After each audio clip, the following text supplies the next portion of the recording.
Welcome everybody to the Latin Nerds Network. My name is Jose and this is my review for Furiosa, a Mad Max saga. Of course, this is the highly anticipated sequel, well, actually a prequel to 2015's Fury Road, which was a big success. I really liked that film. George Miller directing this one and the last one, who created the Mad Max world back in the 80s with me, of course, starting with Mel Gibson. Fury Road was just an exciting, fun, entertaining, great action flick, a lot of practical effects. It really worked. Of course, that one starring Tom Hardy and Charlize Theron playing Furiosa, who we were first introduced to, who really, I thought, really stole the show.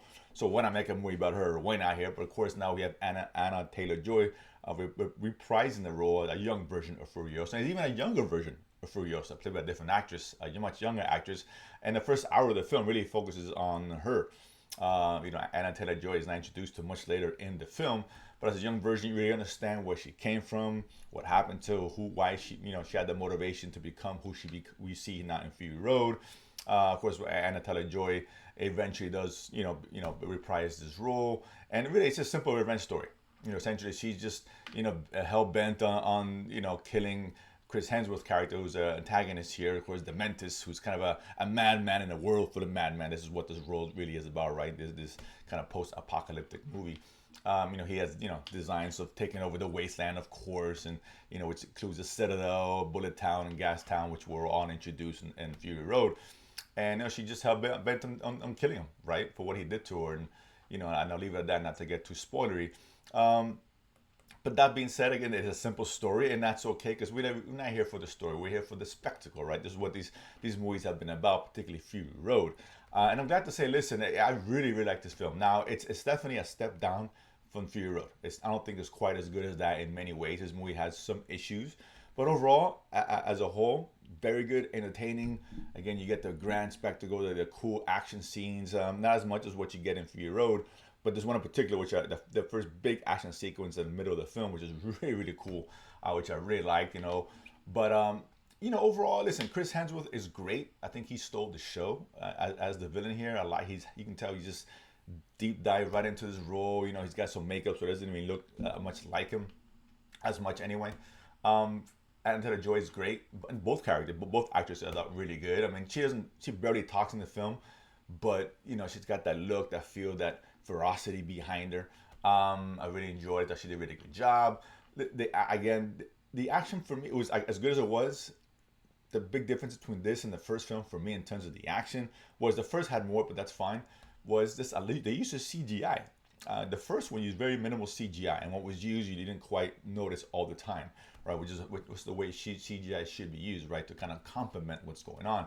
It was a big focus on the stunt work and the vehicles, the practical effects, etc., etc. This one here has a lot of that, but it has a lot more CGI, and it's much more noticeable this time around. I just got this notice of green screen a lot, and it seemed like it. Some of the action was used a lot more CGI than I would prefer, but not to the fact that it didn't downgrade it a lot. But when you're comparing one film to the other, your expectations, that was one of them, right? Because I did like the way the action was done in the first film, and 2.5 hours, it's long. I wasn't like they're looking at my watch, like when is this movie ending? I was still entertained throughout, but you do kind of feel for that runtime. I'm thinking as a simple story as this was, I'm not sure 2.5 hours was warranted. The first film was about 2 hours, which is a nice sweet spot for what it was trying to do. They probably could have shaved 20, 30 minutes easily on that film, right? They really could have helped some of the pacing out. But that being said, I like the characters, still very entertaining, some cool action. I liked how they kind of transitioned right into the first film, of course, the original Fury Road. That was all well done. George Miller, even at his age, I think he's above 80. He still has it, and he knows what he's doing behind the camera. And I like the world building he does, the aesthetic of the film, and all that. So a lot of cool stuff to enjoy here. It's just, again, not the end of the world, right? Because people always going to compare the sequels. You just are. You can't help yourself. And as a movie as good as Fury Road was, your expectations are going to be heightened. Yeah, I get it, right? It is what it is. You have a good film. You want the second one to be great. And it's not great. For me, it was really good. And those movies got a lot of hype. And I think, let's calm down, right? Critics they exaggerate on one way, on one spectrum or the other, right? A lot of times they love things that no one really cares about. And they hate things that people, the audience, seem to really enjoy. So I get it. But this one here, like I said, this was not, ultimately, if you're a fan of the Mad Max series, you like Fury Road, you're going to like this film. It's just not a great one, but still, absolutely, definitely worthy of the big screen experience. It's a big bombastic film, great score, great soundtrack, and all that. Um, and it's the sound editing is phenomenal. Everything technical about it really worked aside from the CGI. But overall, absolutely go watch it. It's a movie that needs to be seen on the big screen like the first one was. So if you do, if you eventually see it, you like it, comment below, let me know what you guys thought. And of course, if you haven't done so already, subscribe below and feed money to go to the movies and talk about it afterwards. See you guys next time.